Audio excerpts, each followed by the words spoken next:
Selamat pagi Ibu. Nah, gimana kabarnya Bu? Sehat ya Bu ya? Nah, sebelum kita mulai materi, saya perkenalan diri dulu ya Bu ya. Ya, nama saya Kurnia Datuk Amalete, profesi saya dokter umum. Saya dari Puskesmas Lianong Basela. Di sini kita mau nerangin tentang pemeriksaan pengukuran faktor resiko penyakit tidak menular ya Bu ya. Nah, untuk sebelumnya, ini tujuan pembelajaran kita. Ini untuk hasil belajarnya, kita itu nanti peserta, ibu-ibu kader semua, dia mampu mengukur faktor resiko penyakit tidak menular. Indikatornya, salah satu indikatornya yang akan saya bahas ini di sini.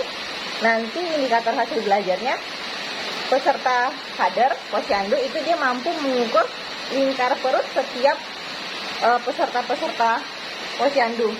Baik posyandu dari usia 15 tahun sampai yang lansia ya Bu ya. Nah, ini Bu tahu gambar apa?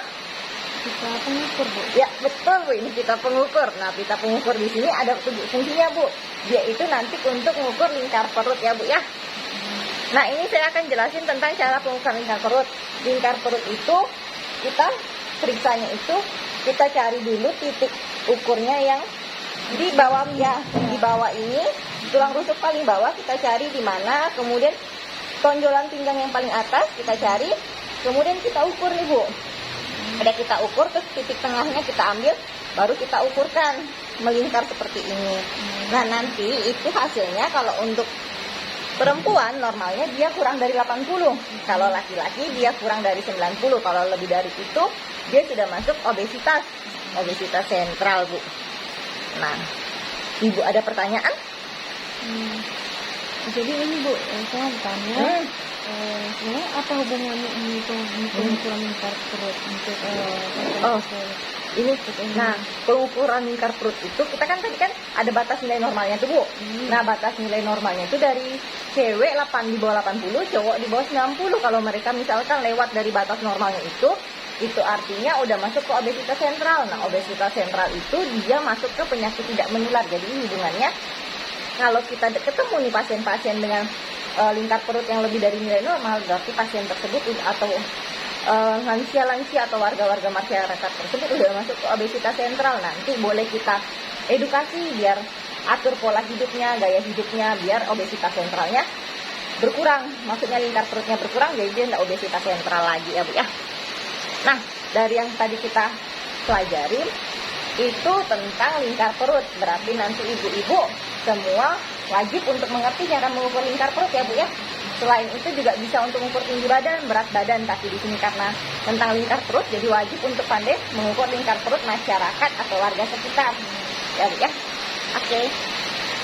Ya, terima kasih Bu atas waktunya. Selamat pagi Bu. Baik Bu, selamat pagi. Pagi Bu. Perkenalkan nama saya Indra Sugiarno. Saya bidan dari Basela. Di sini saya menjelaskan kepada ibu kader tentang faktor risiko penyakit tidak menular, dan salah satu yang mau saya ajarkan kepada ibu kader ini itu tentang cara pengukuran tekanan darah.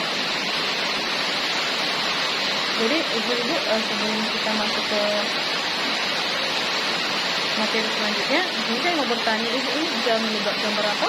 Gambar tensi Bu. Bagus Bu.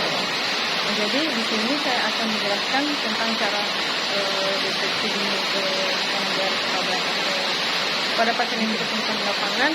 Salah satunya tujuannya untuk mengetahui apakah kondisi si pasien tensinya normal atau tidak. Jadi adapun tekanan darah yang normal itu yang kita temukan yaitu 120/180 mmHg itu dikatakan normal.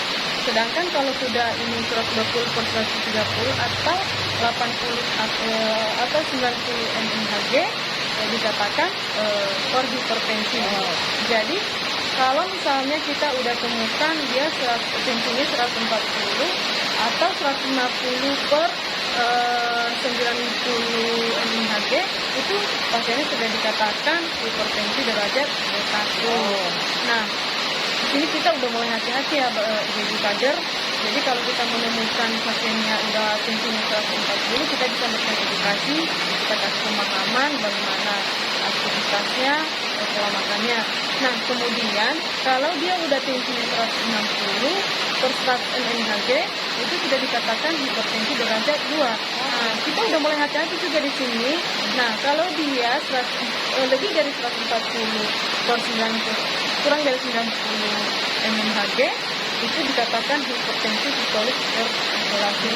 Jadi di sini di kader kita bekerja sama pada pasien atau yang kita sudah temukan di lapangan. Kalau kita menemukan pasiennya sudah ada hipertensi derajat 1, derajat 2, kita kan pemahaman dengan cara pola makan, kemudian pola aktivitas. Baik, selanjutnya, nah pengukuran tensi di kader.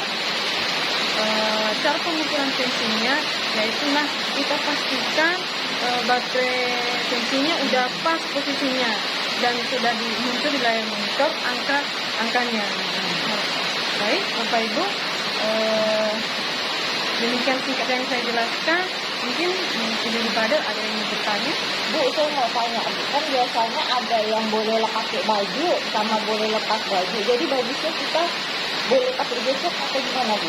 Jadi begini, Bu. Memang kadang-kadang kita menemukan di lapangan, pastinya kan ada yang pakai baju yang panjang, ada yang pakai jaket. Jadi kalau misalnya bajunya tipis, jadi kita tidak perlu menyuruh pasien untuk melipat dengan begini. Tapi kalau dia memakai jaket tebal, kita anjurkan pasiennya buka jaket dulu biar terdeteksi, jadi disininya juga akurat. Oke, Bu. Baik, mungkin ya Bu, semoga bisa dimengerti. Iya, Bu. Selamat pagi, Bu.